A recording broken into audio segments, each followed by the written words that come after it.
So hello students, in last video we talked about transportation in human means circulatory system. Now let's talk about transportation in plants. So first thing we have to learn is what is transported in plant and from where to where transportation takes place. So all of you know in plants food is synthesized in leaves, but the material required for synthesis of food is present in the soil. Like water is one of the raw material that is available in the soil. Most of the water plant take from the soil, and this water is used in the leaves. So how the water is taken from the soil to the leaves, okay, is one of the example of the transportation. So in plants we have to remember that most important thing is transported, that is water. Then along with the water there is transportation of minerals. In plants, beside water and mineral, food synthesized in photosynthetic part like leaves, food, or in other words we can say organic material or substance, and hormones are transported. So we must remember in plants what is transported. Water is transported. Water is transported from soil to the root and from root to all the parts of the plant body, particularly to the leaves. Minerals along with the water is transported from soil. Source of minerals used as nutrients by the plants. Source of mineral is soil. Food is synthesized by photosynthesis by the leaves. So food is transported from leaves to all parts of plant, or from the part where food is present or reserved to other part of plant. Hormones are generally synthesized in the shoot tail, root tail, or apical parts of the plant. From there, hormones are carried to the target organ. Right? So these are the main components which are transported in the plant. Now, what is not transported in the plant, and that is nothing but the gases. So please remember, in plants, in plant body, generally we know that gases are not transported, because in plants respiration is carried out by diffusion. Transportation is localized, and it is transportation then only it is by the diffusion. So there is no long distance transport. In other words, we can say in plant body gases are not transported for long distance. This is very important.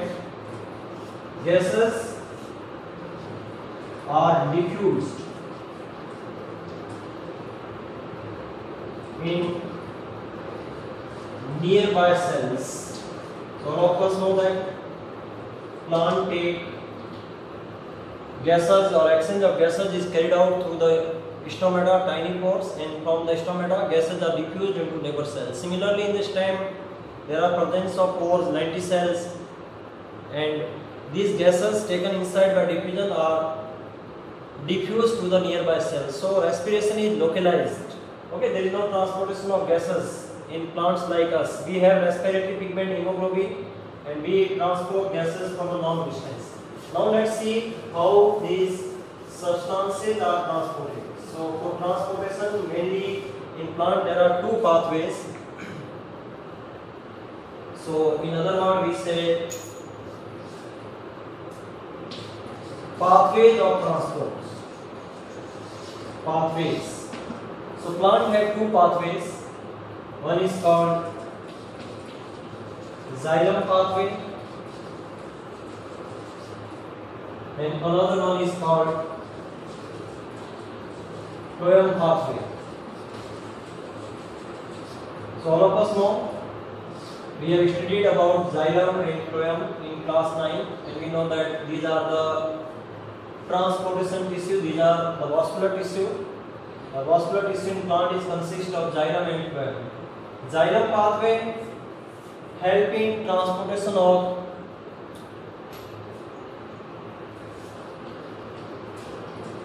water and minerals.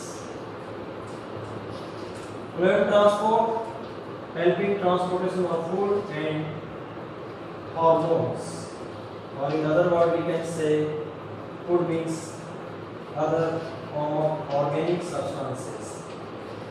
Organic substances are transported by the plant. So plant have two transportation systems. Xylem, all of us know, consists of tracheids and vessels. These tracheids and vessels are dead tissue. They are hollow from inside. They have pits present on it. Phloem, the functional part of phloem that help in transport are, we have to remember, sieve tubes. Sieve tubes. And in xylem, tracheids and vessels. In flowering plants, tracheids and vessels help in transport of water and mineral, and xylem is a dead tissue, phloem living tissue, and only one component of phloem help in transportation, that is sieve tubes. Now let's see how these substances are transported. So first we will deal with the transportation of water and minerals. Then we will talk about transportation of food and hormone. In other words, we can say transportation of water and mineral, we can call it as xylem transport, because xylem helping transportation of water and mineral. Source of water and mineral, soil. From soil these are taken up. So broadly we divide this transportation. First step of this transportation is absorption.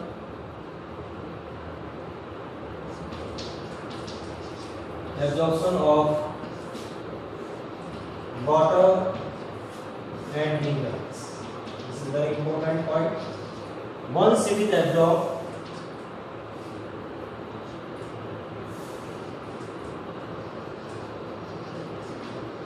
transport to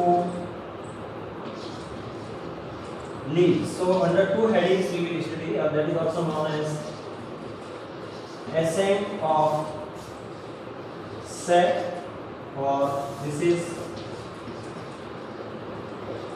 upward movement of water and minerals. Upward movement of water and minerals. Okay, so practically we try to understand. First of all, if there is a plant, okay, so here we have the root system.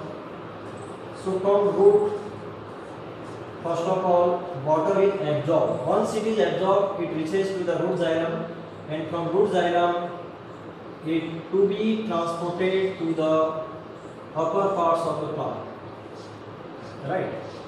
To the upper parts of the plant. So like we have here, so ultimately it will be transported to the leaves of the plant, right? So transportation from root xylem to the leaves is called ascent of sap or upward movement, and first step is absorption from the soil. So first let's talk about the absorption of water and mineral, and after absorption this is taken to the leaves, that is the upward movement of water. So one thing we have to notice here, xylem transportation is always unidirectional transport. This is unidirectional transport. Means water is always transported from root to the leaf, never from leaves to the root. That's why it is called unidirectional transport. Okay, xylem helping it. So first let's talk about how water and mineral absorb. So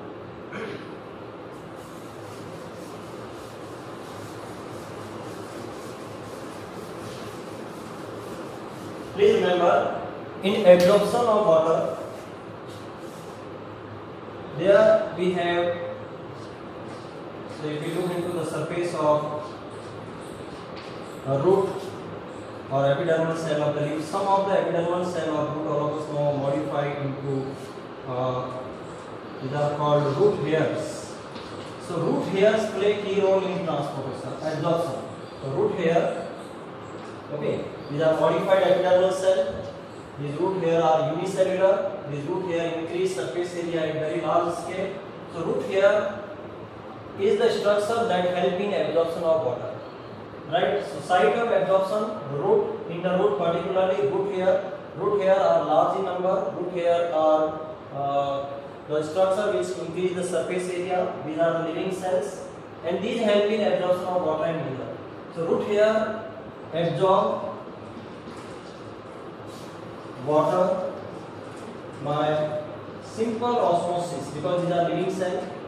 So all of us know that water will enter inside the root hair through this cell membrane of the epidermal cell, or these are root hair cells, and water enter through the osmosis. So movement of water from higher to lower concentration. So water is present in the soil particles. This available water is called capillary water. Please remember, the water is called capillary water. This is present in the interparticulate space of soil, and that enter inside it. Minerals, we have to remember, minerals absorb in two ways. If minerals are water soluble, they will dissolve in the water and they will absorb by the root hair. And if minerals are insoluble, then they to be absorbed in ionic form. They will first turn into ions. So mineral absorb in form of ionic form, or in form of ions, ionic form, or first they dissolve and then they absorb. So dissolve. Okay, so minerals are absorbed either in form of ions or they dissolve in the water and they are absorbed. Mineral absorption may be active absorption also. Active absorption here means uphill, means from lower concentration to higher concentration, and there what is required, we say active means there is need of energy. So sometimes in the absorption of mineral, plant have to spend energy also, because always we know the concentration of mineral in the soil is comparatively less. So these minerals are absorbed from the soil by active absorption also. Minerals are absorbed in form of, always remember, these are two things we have to remember, in form of ions, or they are absorbed in form of dissolved, means solution. Dissolved, either they are absorbed in form of solution along with the water, or in form. So once they enter in the root hair, they are carried to the cortical cell, and ultimately they reach to the root xylem. Please remember, root xylem. And continuous entry of water by a physical process, osmosis, there is a generation of pressure in the root xylem, and this pressure generated in the root xylem is known as root pressure. This osmotic pressure is called root pressure. Right? Now once reaches to xylem, second step will start, that is the ascent of sap or upward movement of water and mineral. So that is called upward movement. Once it is there in the root xylem, that to be carried to leaves. That is called upward movement. So upward movement or ascent of sap. This is upward movement of upward movement, that is also known as ascent of sap. Sap means the solution which contains mineral. Sap means solution. Water and mineral together make the solution, that is called the sap. It consists of water and minerals. These minerals may be in form of ions or dissolved. Water and mineral make the sap. Ascent means to move upward. So here to take water upward, we know that there is need of some energy, some force is required. Okay, and please remember the component involved are xylem, and these are dead component. There is no biological process takes place. It is a completely physical process. So there are two ways by which we can carry water upward. Either we have to push the water from downward, we have to give the positive force, then water can move upward, or Second is we have to push the water, pull the water. It means we have to generate some kind of tension, or this is negative pressure. So one thing you have to keep in mind, water will move only when there is a pressure gradient between 2 points, pressure difference. So there should be high pressure at the root xylem in comparison to the leaf xylem, then only water will move upward. Okay, so there are two forces work here. One is called root pressure, that we have already discussed. Root pressure is the pressure generated by entry of osmosis, continuous entry of water, in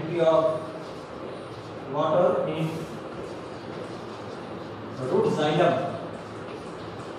Okay, by osmosis generate a pressure, and that pressure is called root pressure. Due to this root pressure, water is pushed upward. So this root pressure is sufficient in the lower plant. In the herbs, it is sufficient to take water to the leaves. But when we talk about tall plant, root pressure is not sufficient. Root pressure is also responsible for the process that is called guttation. Okay, so guttation means the water comes out from the tip of leaves in form of liquid. Beside root pressure, one more force work. This is very important. You know, from these tiny pores, stomata, there is continuous loss of water from the leaves, and that is called transpiration.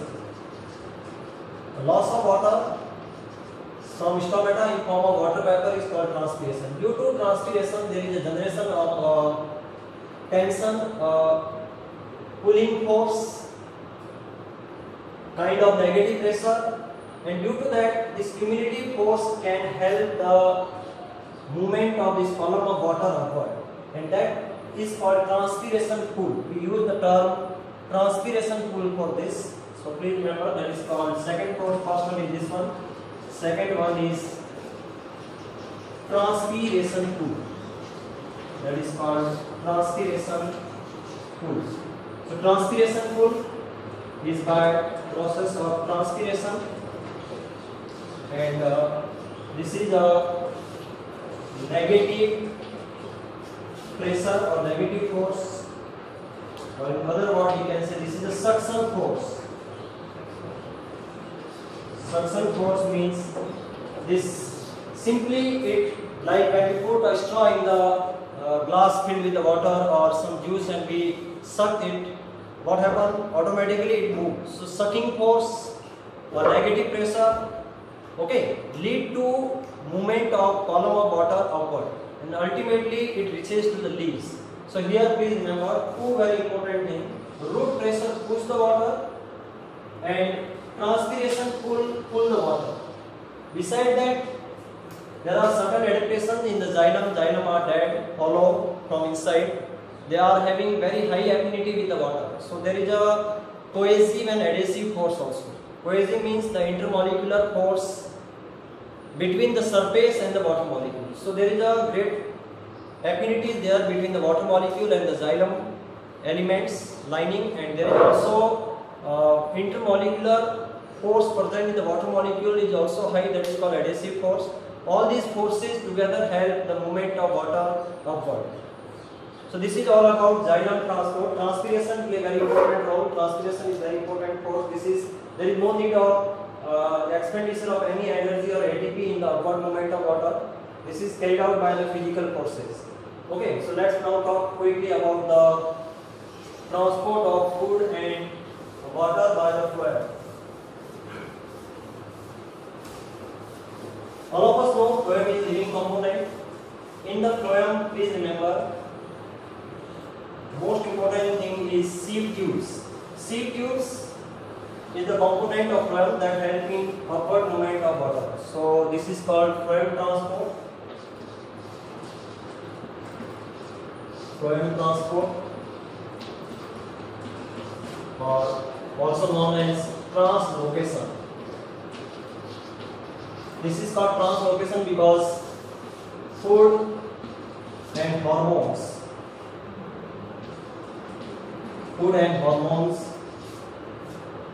are moved within body,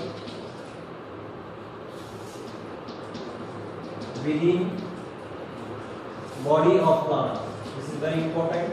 And something is moved within, like in case of xylem transport, water is taken from the soil and released into atmosphere.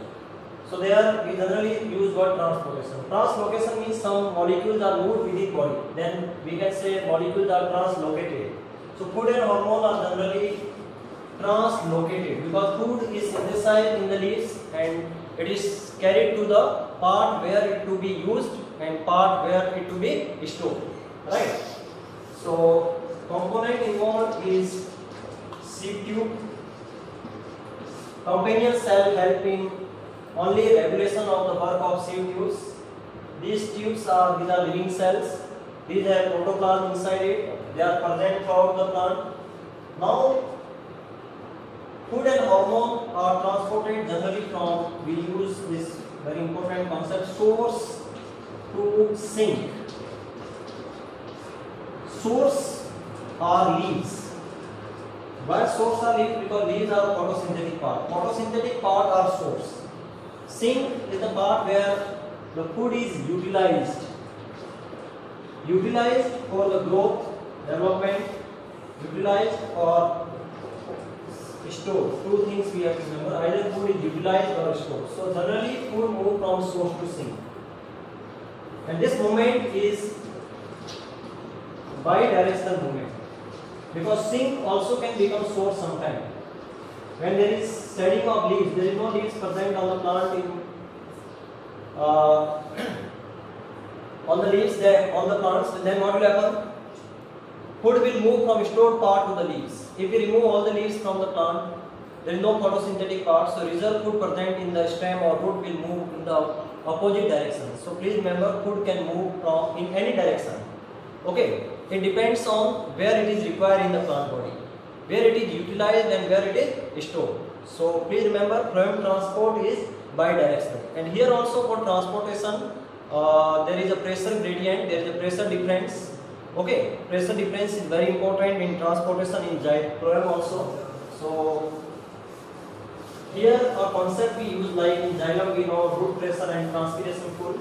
Here it is called pressure flow. Phloem transport is due to pressure flow. So this hypothesis is known as pressure flow hypothesis. Pressure flow. Food is transported by pressure flow, and this pressure is generated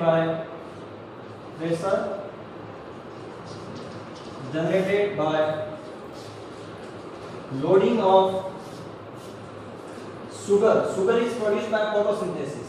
Loading of sugar in seed tubes at source. Okay, so in the leaf phloem, sugar is loaded into the seed tubes. So in the phloem, at the source, in the leaves, pressure will increase, and as more sugar we add in the seed tube, more the water will come. All of us know that by osmosis, more the solute is present, solvent will move in the seed tubes, and there will be further increase in pressure. And due to that increased pressure, this protoplasm or sugar containing solution will start moving from higher pressure to the lower pressure. Means from source to sink, from leaves to the other part where it is utilized. At another end there will be low pressure because where it is unloaded. Sugar is unloaded and stored and utilized. Sugar is stored in form of starch, transported in form of sucrose, right? And xylem play very important role because there is a movement or flow of water from xylem to phloem, and that increase the further pressure. And sugar is transported in form of bulk, mass flow. That is also a term we use, the mass flow. So always remember that food and hormone move from the part where they are synthesized to the part where they are utilized. Part where they are utilized, there will be unloading. Loading and unloading both require energy. There is a ATP expenditure in the phloem transportation. It is not like xylem transportation. In loading of sugar also need, this is active transport, so it also need the ATP expenditure, and there is movement due to the pressure gradient from higher pressure to the lower pressure. that is from source to the sink. So this is all about the fluent transport. Okay. So students, next topic we have is the excretion.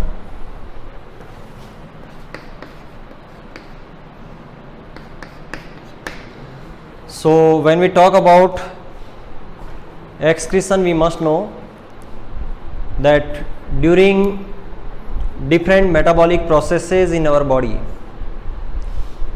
different side products are produced.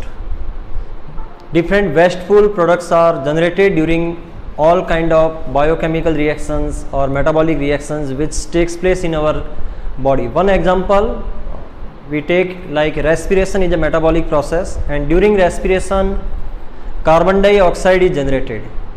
So that carbon dioxide is harmful for our body, and that to be removed out from the body.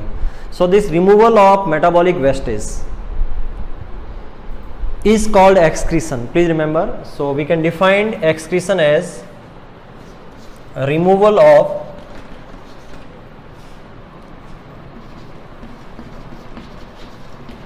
metabolic wastage from body. This is very simple meaning of excretion. So basically we have to understand that removal of metabolic wastage, not the undigested foods. Sometimes students consider that the removal of undigested food is excretion. That is generally called egestion. Okay, but in our body, inside the cell, due to biochemical reactions or metabolic processes, there are continuous synthesis of something and breakdown of other thing happen, and due to that there is generation of many wasteful product, and these wasteful products are generally toxic, poisonous, so they to be removed from our body. Most important when we talk about particularly animals, the metabolic waste are nothing but the nitrogenous wastage. Nitrogenous means they are containing nitrogen. That's why these are called nitrogenous metabolic wastage. So when we talk in concern to the animals, we can define excretion as removal of nitrogenous metabolic wastage from our body. Example of nitrogenous metabolic wastage are the most common directly produced is the ammonia, which is highly toxic, urea, uric acid. These are the three examples you can remember. In human, please remember, we remove nitrogenous metabolic waste in form of urea. Okay. Organisms which are found in the water, which live in the aquatic habitat where abundance of water is present, they remove ammonia. Like fish, which are present in the moderate presence of water, then they remove in form of urea. And organisms which generally found in the xeric condition, in the water scarce condition, they remove in form of uric acid. If you compare the toxicity, this is most toxic, comparatively less toxic, and uric acid is the least toxic, like reptiles or lizard or insects. Okay, they remove their metabolic wastage or nitrogenous metabolic waste in form of uric acid. Generally they remove in form of pellets, and these animals are called uricotelic. These are called uricotelic. Similarly, these are called ureotelic. These are called ammonotelic. So these are the end product of metabolic wastage. Now why nitrogenous? Because these nitrogenous metabolic wastage are generated during metabolism of, these are result of metabolism of proteins, and we must know that protein consists of amino acids. Amino acid have a functional group, that is amino, and amino acid contain the nitrogen. So generally nitrogenous metabolic wastage are generated during metabolism of amino acids or protein. Okay, and directly generated metabolic waste is ammonia. This to be converted into urea, because ammonia cannot be stored in the body for the longer duration. Ammonia is highly toxic. Okay, urea can be stored in our body for the shorter duration, and this urea is transported to the kidneys, and inside the kidneys there is a process called urine formation, and by urine formation we produce the urine, and that urine removed out from the body. So we remove urea with the urine. What help in removal is our urinary system. So let's look into the structure of human urinary system. Human urinary system. Human urinary system broadly consists of pair of kidneys. Then there is presence of long muscular elongated tubes called ureters.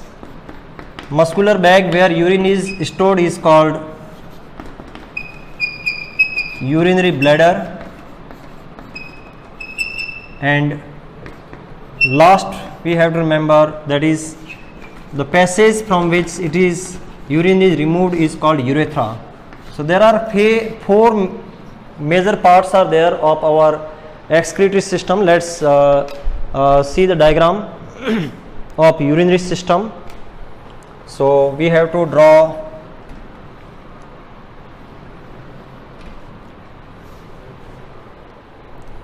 diagram of kidney. Okay, so we have a pair of kidney, and please remember kidneys are bean shaped structure. These are bean shaped structure. These kidneys are present in the lower abdominal cavity. Please remember, these are present in the lower abdominal cavity. Lower abdominal cavity. These are present in the dorsal side of our body. Dorsal side of our body. These are not present in the ventral side of our body. So dorsal lower abdominal cavity. These are kidney shaped. The protective layer present over them is known as renal capsule. So our kidneys are protected inside a protective layer called renal capsule. Okay, this outer zone is called cortex. It have two regions. Inner part is called medulla. Only these names you have to remember. From here there is a tubes come out. These muscular tubes come out from the kidneys. These muscular tubes are called ureters, which carry urine. Okay, so these are labeled as the ureter. Here we have, this is kidney, right kidney, left kidney. Okay, this tube is called ureter. This tube is called ureter. Okay, these are muscular tube extend, and these tubes open in a sac like bag like structure where the urine is temporarily stored, and this sac like structure is called urinary bladder where temporarily urine is stored. Urinary bladder, and this passage is called urethra. Now in the kidney there is supply of, please remember, blood supply is there in the kidney. So here we have the vessels which carry blood are called a renal artery, and another vessel is called a renal vein. So blood is carried here for filtration, for the urine formation, for the purification. So please remember, each kidney is connected with the renal artery and the renal vein also. So this is the basic structure of human urinary system. The most important part, kidneys. These help in filtration of blood, purification of blood. Okay, kidneys again please remember structurally made up of the tubes called nephron. So nephrons are structural and functional unit of kidney, and functional units of kidney. So this is very important. Each kidneys consist of microscopic coiled tubules. These microscopic coiled tubules are called nephrons. So this is very important word. Nephrons are structural and functional units of kidney. Nephrons are coiled tubules, okay, where the urine formation takes place. in each kidney there is millions of nephrons are present. So let's quickly look into the structure of the nephron. So when we look into the structure of nephron,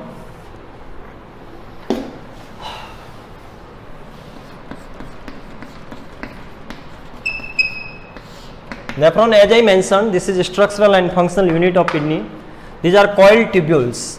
Okay, so one end of this coiled tubule is cup shaped, and this cup shaped end is distal end, and this extend into a tube and it make a loop. Okay, it make a loop like structure, and this loop is called Henle's loop, after the name of scientist. This loop is called Henle's loop. This tubule, this renal tubule open into larger tubule. This larger tubule is known as collecting duct, where many nephrons open. So here you can see these are the different nephrons open in the collecting duct. So this structure is called, cup shaped structure is called Bowman's capsule, after the name of scientist. This is called Bowman's capsule. This is a renal tubule. When tube is very thin and microscopic, we use word renal tubule. This structure is called Henle's loop or Henle's loop, after the name of scientist. This tube is called collecting duct. Collecting duct because it collect the filtrate and then it carry it to the ureter. Now inside the Bowman's capsule there is a one arteriole. Artery further divide into arteriole. Arteriole enter and it divide and it make a network of blood capillaries, a cluster of blood capillaries, and this cluster of blood capillary is known as, is called glomerulus. This is called glomerulus, and glomerulus and Bowman's capsule together known as renal corpuscle. This is called renal corpuscle or Malpighian tubule, Malpighian body. Okay, so these two structures together make they are the filtration unit, where filtration of blood takes place. Filtration unit, complete blood of our body filtrated inside it. Similar millions of structures are present in the single kidney. Once filtration takes place inside the glomerulus. So glomerulus is very important term. Glomerulus is cluster or network of blood capillaries present inside the Bowman's capsule. Bowman's capsule is the cup shaped structure which is formed by the renal tubule. Bowman's capsule and glomerulus together known as Malpighian body, and this is the part where filtration of blood takes place. Now after filtration blood come out and this move along with the renal tubule, and these blood capillaries are present in surrounding of the renal tubule, right? So they are coiled in surrounding of it. It has certain purpose of present in surrounding of this, right? So the blood vessel which carry blood inside the Bowman capsule is known as afferent arteriole, and this is called efferent blood vessel. Now let's quickly look into how the urine formation takes place. Urine formation involves 3 steps. First step is called ultrafiltration. Ultrafiltration, or it is also known as glomerular filtration. So ultrafiltration takes place inside the glomerulus, that's why it is called glomerular filtration. Filtration of blood takes place through the cellular membrane, through the membrane of blood vessels as well as the membrane of the Bowman capsule, that's why it is known as the ultrafiltration. During ultrafiltration, most of the filtrate, this ultrafiltration is due to the force behind it is the blood pressure. This is carried out by the blood pressure. Blood coming into kidney is with the high pressure. This is directly coming from the aorta. So with the high pressure blood enter inside, and this lumen is high, here lumen is less, As narrow lumen is there, pressure will increase and most of the filtrate come inside this tubule. So 80% of the filtrate except blood cell come inside it, water, glucose, amino acid and so and so. So please remember, most of the part of the blood come in the renal tubule. Okay, it contains many useful substances also. After ultrafiltration, these useful substances to be reabsorbed. So second step is reabsorption. Reabsorption, and this reabsorption is selective reabsorption. Okay, so whatever come in form of filtrate into this tubule is to be reabsorbed, and this reabsorption is selective. Selective means only useful substances are reabsorbed by the blood, because we cannot allow the passing of glucose, amino acids, many minerals, all the components of blood into the urine. Most of the substances except harmful substances like urea, excess water, excess mineral, excess salt will be allowed to move. Rest of all will be reabsorbed. Second step is the reabsorption. Please remember, reabsorption of amino acids, glucose, most of the water is also reabsorbed. So absorption of water will depends on availability of water in the body. Sometimes we consume more water, sometimes we consume less water. More water is there in the body, more water will be allowed to move to the ureter. If less water is there, there will be more reabsorption. So reabsorption play very important role. Third step, even we can remember, it is not there in our NCERT text, but this step is called secretion. So there are three steps: ultrafiltration or glomerular filtration, which is carried out inside the glomerulus. Due to blood pressure, most of the component of blood except blood cell come to the filtrate, and from filtrate there is reabsorption, selective absorption of useful substances like amino acids and all this, and this reabsorption help in very important function, that is called osmoregulation. Osmoregulation. Osmoregulation we can define as regulation of water and mineral content in our body. So nephron not only help in urine formation, nephron play very important role in regulation of water and mineral content in our body. How much water to be retained and how much to be released.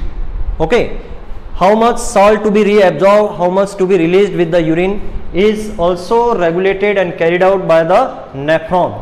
So nephron play very important role in our excretion. Thank you.